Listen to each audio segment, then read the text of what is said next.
A'udzubillahi minasyaitonirrajim. Bismillahirrahmanirrahim. Assalamualaikum warahmatullahi wabarakatuh. Waalaikumsalam. Abang, kakak, bunda sekalian, keluarga bebas riba Indonesia.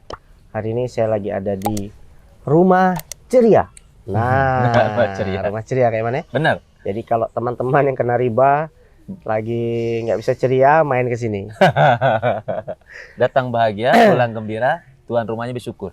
Masya Allah. Datang bahagia, Pulang gembira, tuan rumahnya bersyukur. Nah, pengen tahu nih kisah di balik Rumah Ceria ini. Yuk kita kenalan lebih jauh dengan Kak Iman, orang yang tauhidnya keren. Masya Allah. Sesuai namanya kan Iman. Iya. Sesuai dengan namanya juga, seorang iman memerlukan iman. Kalau imam tanpa iman berantakan. Tapi iman mau jadi imam susah. Karena sosok imam itu harus punya sesuatu, maka dia bisa jadi imam. Masya Allah. Berarti waktu lahir langsung dikasih sesuatu sama orang tua. Ya? Harusnya namanya kayak imam iman atau iman imam gabung gitu. Tuh. Silakan Kak, boleh sapa-sapa dulu. Ya. Keluarga bebas riba Indonesia. Masya Allah, ada keluarga baru ternyata, keluarga bebas riba Indonesia.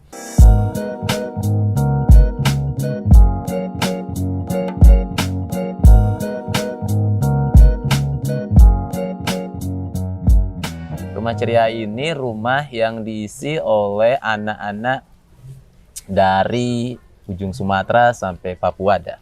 Dari Indonesia paling atas ya, Manado, sampai dengan NTT ada. Dari anak-anak di dalam hutan, di desa, sampai di kota-kota besar ada di sini. Jadi total di rumah ini sih nggak banyak, ada sekitar 45 anak. Dari mulai usia terkecil saat ini 13 bulan, paling besar kuliah. 13 bulan? 13 bulan. Masya Allah. Kuliah. Dan total kalau seluruh anak-anak kita di Rumah Ceria itu ada 162 di 3 tempat. 162 anak di 3 tempat. Dan membiayainya nggak pakai riba ya? Nggak pakai riba. Pakai riba. Nih salah satu bukti nyata bahwasanya kita juga bisa menghidupi banyak orang tanpa perlu terlibat dengan riba dan lain sebagainya. Boleh diceritakan Kak Iman, latar belakang dari Kak Iman sendiri pengen bikin Rumah Ceria ini? Iya, pertama saya seorang pendongeng, jadi tiap hari ketemu anak-anak. Kalau di luar ketemu anak-anak, saya pingin di rumah juga ketemu anak-anak. Oke. Dan buat saya anak tuh cuma 2. Satu anak yang lahir dari rahim istri, satu anak yang lahir dari hati. Dan 2 anak inilah ada di rumah kita dengan jumlah yang cukup banyak. Jadi kalau rumah keluarga ya, saya pikir mungkin kita keluarga terbesar ya. Itu karena dengan jumlah total dengan kakak-kakak yang besar mungkin ada 50 ada. Nah, anak-anak ini adalah anak-anak yang istimewa, yang Allah berikan amanah lewat berbagai macam cara. Selain cara Allah secara biologis ya, lahir lewat rahim istri, Allah lahirkan dari proses-proses lain seperti bencana alam, korban konflik, korban egois orang tua. Bapak kamu salah, ibunya bilang ibu yang benar. Ibu akhirnya egois masing-masing, anak-anak bingung siapa yang benar siapa yang salah, dia nggak punya pegangan. Ada anak-anak yang akhirnya ikut bersama kita. Nah, Rumah Ceria ini cerdas, riang, agamis. Karena cerdas, target kita supaya anak-anak cerdas. Riang adalah haknya anak-anak. Agamis adalah fondasi hidup seluruh anak-anak. Semua kita lah makhluk hidup. Gitu. Ceria itu cerdas, riang, agamis. Berarti sendi-sendi agama pun diajarkan di sini. Ya, itu harus jadi fondasi yang pertama. Masya Allah. Saya tadi sampai di sini jam 3 subuh. Langsung dibukain sama anak-anak yang lagi sholat tahajud, abang kakak bunda sekalian. Masya Allah, luar biasa. Apa mimpi yang belum terwujud sekarang nih, Kak? Banyak sekali mimpi yang belum terwujud. Tapi kalau cita-cita saya sudah habis. Saya sudah nggak punya cita-cita. Tinggal satu cita-cita saya, yaitu mewujudkan cita-cita anak-anak. Jadi kalau ditanya masih banyak yang belum.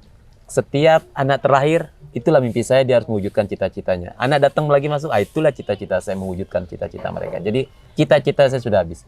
Tinggal satu cita-cita saya yang harus saya wujudkan adalah mewujudkan cita-cita anak-anak yang sekian banyak. Terus gimana pola asuh anak-anak sebanyak ini nih Kak Iman? Karena ada yang dari 13 bulan sampai dewasa kan. Nah, layaknya seperti di rumah, Bang. Benar-benar rumah. Karena anak-anak ini kan keluar dari rumah Alasan macam-macam. Ada yang bencana alam, ada yang egois orang tua, ada yang memang tidak punya rumah sama sekali. Jadi ketika dia masuk ke dalam rumah, punya tempat di sini, maka dia mendadak punya kakak, mendadak punya ibu, mendadak punya ayah, abah ya, punya om, kakak-kakak pendongengnya, lalu mendadak punya semuanya. Nah, ketika mereka sudah punya semuanya, mereka merasa punya semuanya, disitulah ada tanggung jawab dan ada amanah yang kita tanamkan juga. Dia punya apa? Itulah amanah. Dia bisa apa? Itulah amanah. Itulah tanggung jawab. Nah, setiap amanah itu dan setiap yang merasa dia miliki itu ada sebuah pertanggungjawabannya. Ada sebuah pertanggungjawabannya, itulah yang harus kita latih dari sekarang. Misalkan kamu punya adik baru, nah, tanggung jawabnya sebagai seorang kakak terhadap adik gimana? Nah, itu kita latih. Kamu punya kakak, apa tanggung jawab terhadap kakak? Sayang, dengar, sabar, istiqomah, begitu. Jadi kita juga ngajari anak-anak untuk, jadi setiap anak tuh dia nggak akan pernah lapor ke saya lebih dulu. Lapor ke kakaknya dulu. Misalkan dia sakit, dia jatuh karena kakaknya banyak, dia bangga kan? Iya. Dia bisa cerita kakak ini, ganti, kak aku ini sakit. Nah, kakak itu segera obati. Melatih kepedulian itu sesungguhnya yang paling utama ya dari rumah, karena rumah adalah madrasah terbaik buat anak. Jadi sekian banyak anak, ya, sekian banyak ilmu pelajaran yang bisa mereka dapat. Jadi rumah adalah madrasah terbaik.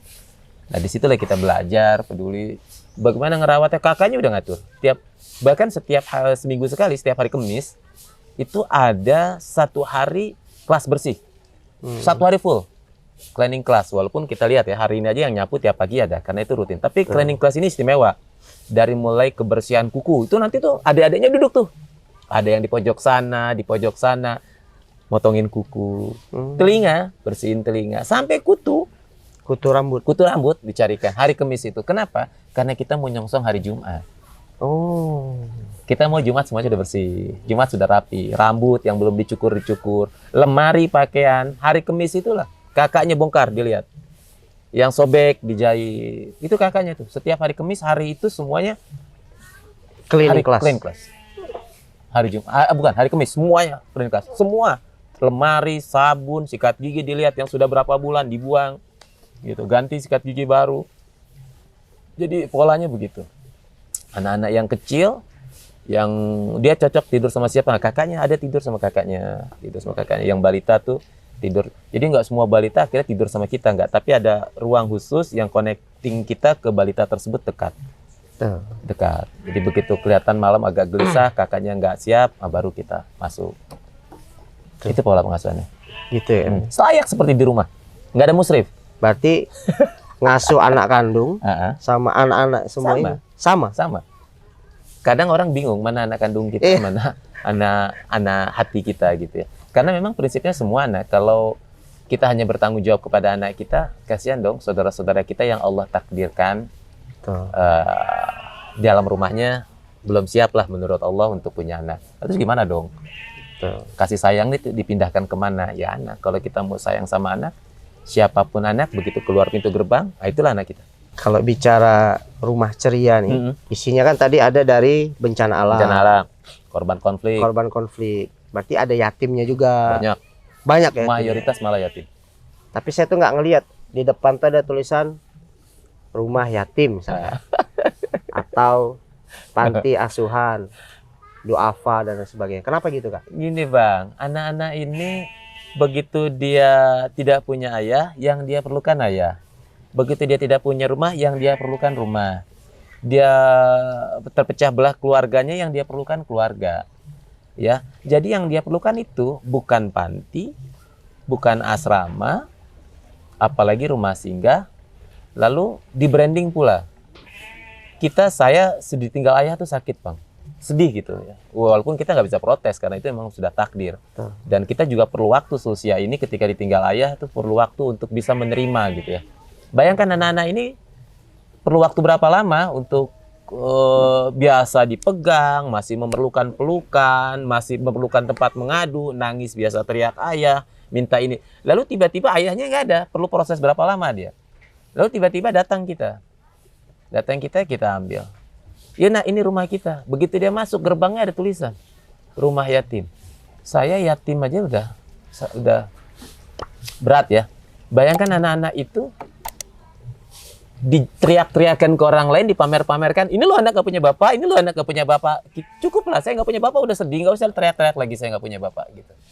Makanya saya gak tulis itu di depan. Termasuk rumah duafa, mereka ini sudah susah di rumah.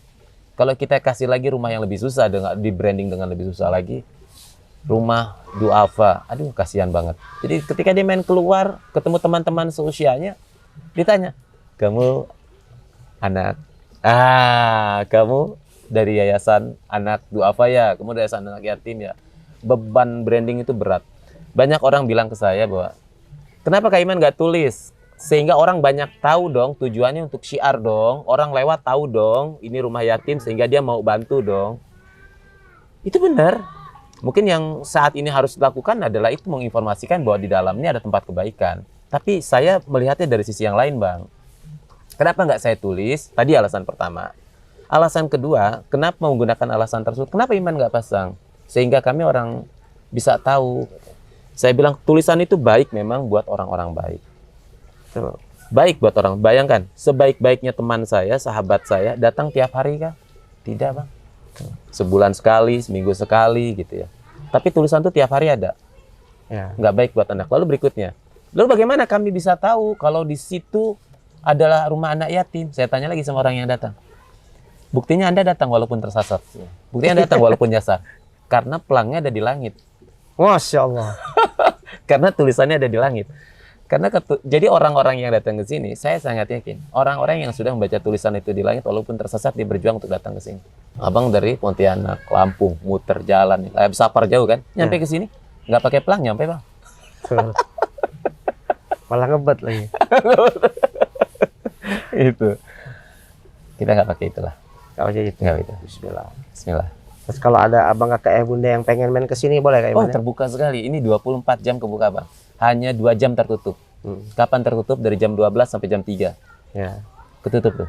Kenapa anak tidur? Tidur lelap. Ya, mungkin yang jaganya juga tidur. Kebuka 24 jam. Mau belajar apapun, mau tidur, kita punya guest house. Mau belajar bikin tempe, mau belajar beternak, anak-anak punya peternakan. Mau sekedar makan bareng sama anak-anak di taman belakang kita boleh, di joglo kita boleh, mau ikut tahajud bersama anak-anak boleh, mau murojaah bareng anak-anak boleh. Terbuka 24 jam karena ini rumah anak-anak bukan rumah saya. Masya Allah. Saya bakalan mati tapi anak-anak kan akan terus tumbuh ya. Betul. Jadi akhirnya bukan rumah Iman ketika Iman gak ada. Tetap jadi rumah ceria. Tetap jadi rumah ceria. Insya Allah. Ada pesan-pesan nggak nih Kak Iman untuk abang kakak bunda sekalian yang sekarang lagi berjuang untuk bebas dari riba, yang mungkin pusing masalah biaya rumah tangga dan lain sebagainya nih. Ya hidup itu kan apa yang kita mau kita bisa dapat, Bang. Lah ya apa yang kita mau bisa kita dapat. Apapun caranya bisa kita dapat. Cuma persoalannya kita mau mendapatkan dengan cara apa dan kita mempertanggungjawabkannya gimana. Ibarat masuk sebuah mall besar, itu tersaji tuh. Apa aja kita punya. Masuk restoran, apa aja makanan, kita tinggal pilih itu. Tapi selesai dari situ kan ada sebuah pertanggungjawaban. Masuk supermarket, ambilin aja, terus ambilin aja, suka-suka. Mau seharian di situ ambil aja. Kita mau apa aja ambil kita mau. Cuma itu pertanggungjawabannya itu yang harus kita bisa keluar cepat atau keluar lambat. Kalau kita nggak ngambil apa-apa, kita langsung keluar bisa, Bang. Ya. Kalau kita ngambil banyak, akan lama keluarnya. Dan bukan cuma lama, kita harus banyak juga mengeluarkan uang yang harus kita keluarkan dari apa yang kita merasa miliki. Maka seperlunya aja kita cukup. Hidup itu seperlunya aja. Seperlunya aja. Kalau bicara cukup, kapan cukupnya? Kalau bicara perlu, ya banyak juga perlunya apa ya bahasanya. Sudah. Yang mahal itu sebetulnya syukur sih. Saya ngelihat abang aja bahagia banget. Kalau kebahagiaan itu harus membayar gitu. Ada loh Bang, orang pengen bahagia naik roller coaster itu. Ya. Itu kan tersiksa kalau buat saya bukan bahagia. Bayar Bang. Teriak-teriak ya. Bayar loh itu mahal. Kita begitu aja teriak sama anak-anak kan sama Bang. Jadi yang paling penting menempatkan rasa syukur. Hati kita mau taruh di mana? Yang paling penting adalah menempatkan rasa syukur dalam hati kita. Karena bahagia tuh sederhana. Sederhana, ngeliat abang aja bahagia udah. Ya, berarti yang bikin ribet kita sendiri. Kita sendiri. Mau keluar susah dari mall itu kadang-kadang kita ambil sembarangan apa aja. Kadang-kadang sampai luar mall, wih, Kok nggak kepake ya? Kepake cuma sekali, 2 kali. Tuh. Insya Allah luar biasa. Nih Abang Kakak Bunda sekalian, kalau mau main ke sini, caranya yaitu Kita main ke sini ya, datang ke Rumah Ceria. Rumah Ceria itu ada 2, ada 3 sekarang, dan sedang proses pembangunan ada di Indonesia bagian timur, tepatnya di Timur Tengah Selatan. Ada di Kuningan kita punya air terjun yang Allah ciptakan bersebelahan dengan tempat kita. Di sini di Bekasi, di Setu, Kabupaten Setu, Bekasi. Teman-teman bisa mengakses lewat teman-teman jaringan Paskas dan yang lainnya lah. Ini insya Allah mudah didapat ya. Gitu. daerah Setu, Bekasi, Bekasi. Jawa Barat, Indonesia. Makasih banyak Kak Iman Sama-sama, Bang. ngobrolnya, semoga bermanfaat untuk Abang Kakak Bunda sekalian. Di sini ngebesarin lebih dari 100 orang anak, dan hebatnya lagi tanpa Tanpa riba. Dan ternyata bisa. Apalagi kita hari ini yang hanya membesarkan anak yang mungkin jumlahnya nggak lebih daripada 5 orang. Yuk semangat terus. Kali ini kita bahas tentang keluarga.